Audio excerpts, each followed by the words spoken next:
Pernikahan bagi setiap orang yang ingin menikah atau bagi mereka yang memutuskan untuk menikah, tentu yang diharapkan adalah sebuah pernikahan yang menyenangkan, sebuah pernikahan yang berbahagia.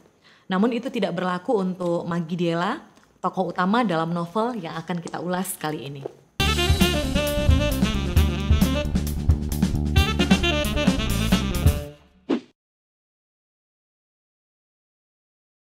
Novel yang akan kita ulas kali ini berjudul Perempuan yang Menangis Kepada Bulan Hitam, karya Dian Purnomo. Buku ini diterbitkan oleh penerbit Gramedia. Yang ada di tanganku ini merupakan cetakan ke-6 Agustus 2022. Pertama kali diterbitkan itu di tahun 2020. Jadi dari tahun 2020 sampai 2022 itu sudah sampai cetakan ke-6. Jadi bisa dibilang buku ini sebenarnya adalah buku yang laris karena sudah banyak cetak ulangnya. Nah, untuk buku yang ada di tanganku ini dieditori oleh Ruth Priscilia Angelina, penyelian naskah Karina Anjani, sampul oleh Bella Ansori, foto oleh Dian Purnomo dan Ilham Okta Perdana, dan penata letak oleh Bayu Deden Priana. Kematian adalah kepastian. Ada yang membiarkan kedatangannya menjadi misteri, ada yang menjemputnya dengan paksa. Ini adalah kalimat pembuka untuk novel yang berjudul Perempuan yang Menangis Kepada Bulan Hitam. Novel ini berkisah tentang Maggie Diela, seorang gadis, seorang perempuan, korban kawin tangkap atau Yapa Mawani yang merupakan tradisi yang berlaku di beberapa daerah di Nusa Tenggara Timur. Kalau dalam kasus Maggie Diela itu terjadi di Sumba. Kawin tangkap ini merupakan pernikahan yang dilakukan secara paksa karena tidak mempertimbangkan pendapat atau keinginan dari pihak perempuan. Cerita di dalam novel ini dibuka dengan adegan Maggie melakukan sebuah upaya untuk mengakhiri hidupnya. Maggie memutuskan untuk bunuh diri karena dia sudah dikawin tangkap oleh Leba Ali, seorang lelaki Parubaya yang dikenal di kampungnya sebagai lelaki hidung belang. Jadi apa yang dilakukan Maggie tersebut merupakan upaya perlawanan, upaya untuk menyuarakan aspirasinya, menyuarakan pikirannya bahwa dia tidak setuju dengan apa yang sudah dilakukan oleh Leba Ali, bahwa dia menolak untuk menikah dengan Leba Ali karena di masyarakat yang ada di Sumba ketika seorang perempuan dikawin tangkap, mau tidak mau biasanya perempuan tersebut harus menikah. Mau tidak mau perempuan tersebut memilih menikah dengan lelaki yang sudah menangkapnya, baik dia suka ataupun tidak suka. Karena apa? Karena buat masyarakat yang ada di Sumba ketika seorang perempuan sudah dikawin tangkap, perempuan tersebut langsung dicap sebagai seorang perempuan yang tidak lagi perawan. Jadi tidak akan ada lagi orang yang akan mau menikahinya, sehingga menikahi seseorang yang sudah menculiknya, menikahi seseorang yang sudah menangkapnya, bahkan memperkosanya, itu dianggap sebagai sebuah pilihan. Itu adalah sebuah pilihan yang paling tepat. Itulah yang ingin disampaikan oleh Dian Purnomo di dalam novel ini. Bagaimana kondisi perempuan yang ada di Nusa Tenggara Timur, bagaimana kondisi perempuan yang ada di Sumba. Mereka harus menikah dengan orang-orang yang memperlakukan mereka seperti binatang gitu ya. Harus menikah dengan orang-orang yang memperlakukan mereka dengan buruk. Ibaratnya tokoh perempuan yang ada di dalam novel ini, sebuah kritik juga yang disampaikan oleh penulis bahwa mereka sudah menjadi korban sekali dengan dikawin tangkap, tapi mereka akhirnya menjadi korban untuk kedua kalinya ketika mereka dipaksa menikah dengan orang tersebut. Dan untuk semua apa yang dialami oleh perempuan tersebut itu dianggap sah secara adat karena kawin tangkap tersebut atau Yapa Mawani itu merupakan tradisi, merupakan bagian dari adat istiadat yang ada di masyarakat Sumba. Bagi masyarakat yang ada di luar suku Sumba, mungkin tradisi kawin tangkap itu adalah sebuah tradisi yang tidak lazim, mungkin juga tidak biasa buat kita. Tapi buat masyarakat Sumba sendiri, kawin tangkap itu merupakan sebuah tradisi, merupakan sebuah adat istiadat dan sesuatu yang lazim, sesuatu yang bisa mereka terima. Nah, untuk menggambarkan situasi masyarakat tersebut, penulis eh, membuat karakter Magi sebagai seseorang yang sudah terpapar dengan pemikiran dari masyarakat luar. Magi dibangun sebagai karakter yang sudah bersekolah ke luar pulau. Magi merupakan seorang sarjana pertanian, dia kuliah di Jogja, sehingga Magi akhirnya punya pemikiran atau punya sudut pandang untuk menolak apa yang sudah menjadi tradisi turun-temurun di masyarakat Sumba. Magi melihat bahwa kawin tangkap itu merupakan sebuah tradisi yang tidak berpihak kepada perempuan. Tradisi kawin tangkap itu hanya terus membuat perempuan sebagai korban. Karena kawin tangkap itu merupakan sebuah tradisi ya, sebuah adat istiadat di masyarakat Sumba. Jadi dalam buku ini diceritakan keluarga Magi justru mendapatkan tekanan dari masyarakat sekitar gitu. Bahkan keluarga Magi juga dipersalahkan ketika Magi menolak menerima pinangan dari Leba Ali. Masyarakat justru menganggap bahwa Magi beruntung ketika Leba Ali juga meminang dia, memutuskan menikahi dia gitu.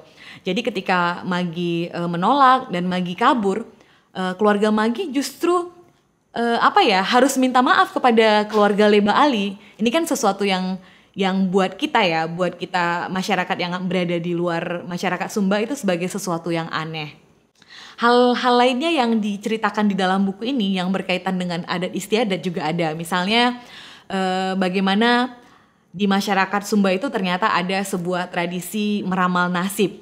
Nah, meramal nasib yang dilakukan di masyarakat Sumba itu ternyata sangat unik karena meramal nasib itu dilakukan dengan melihat usus ayam. Jadi seekor ayam dipotong dan kemudian dari ususnya seorang tokoh adat, katakanlah ya dukun gitu ya, melihat bagaimana perjalanan nasib seseorang dari kondisi usus ayam tersebut. Kalau misalnya usus ayamnya berwarna hitam, berarti nasib buruk sedang menanti seseorang yang tengah diramalkan nasibnya, atau kondisinya misalnya menjadi abu-abu atau seperti apa.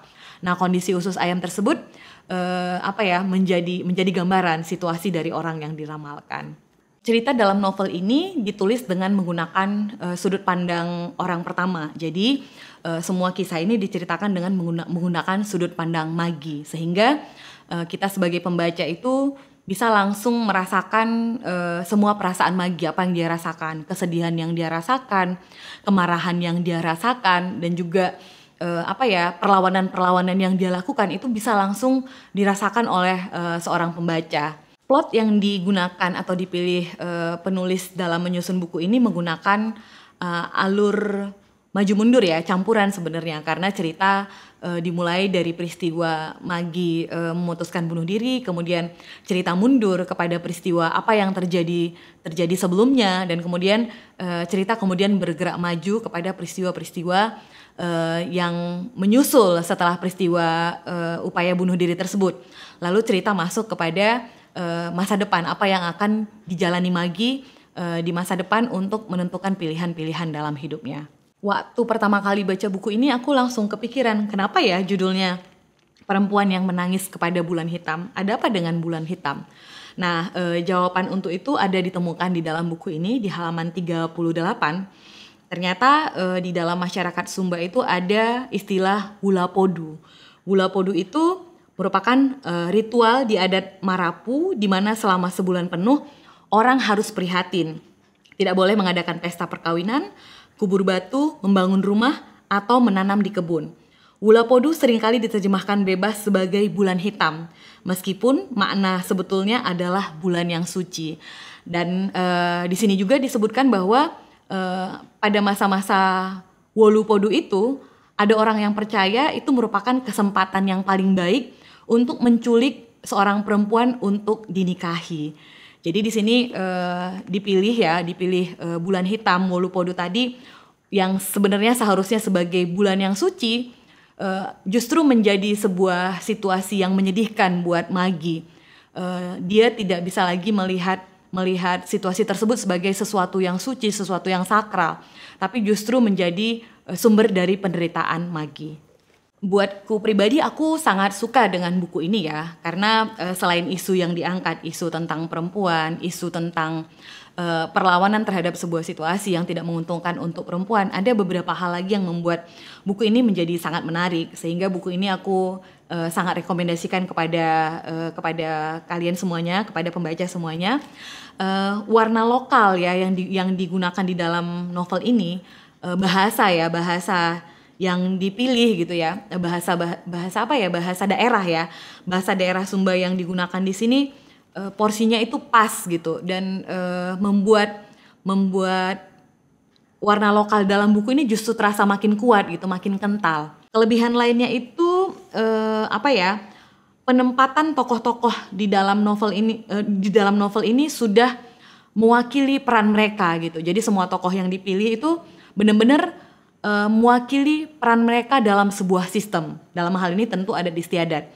Dan itu membuat keseluruhan novel ini benar-benar menjadi kuat. Kalau misalnya ditanya lagi pendapatku tentang buku ini ya, siapa sih tokoh yang paling kamu gak sukai gitu?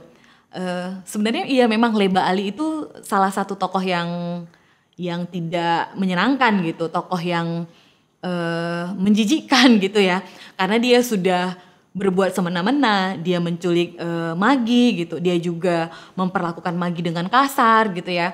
Tapi sebenarnya selain sosok Leba Ali, tokoh yang paling menjijikan sebenarnya adalah Ama Bobo.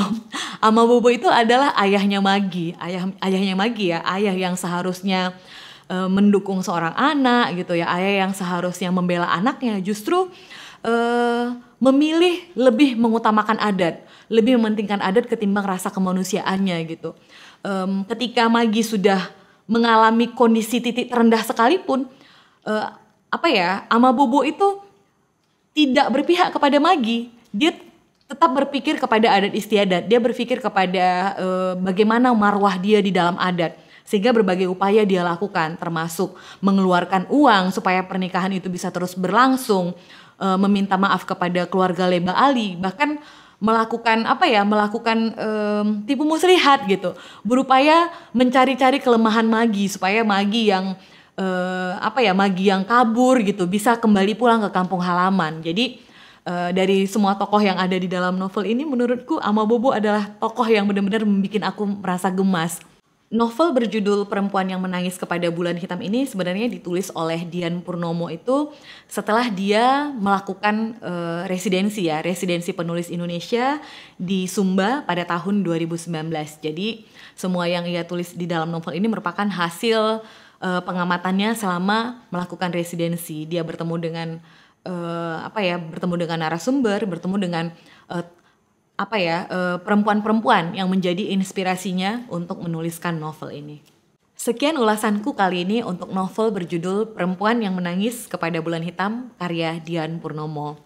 Dan seperti biasa, aku gak lupa untuk mengingatkan kawan-kawan semuanya untuk membaca dan membeli buku-buku yang orisinal. Terima kasih sudah menyaksikan ulasanku. Jangan lupa untuk like, komen, dan subscribe. Aku Eka Dalanta, sampai ketemu di ulasan berikutnya. Dadah!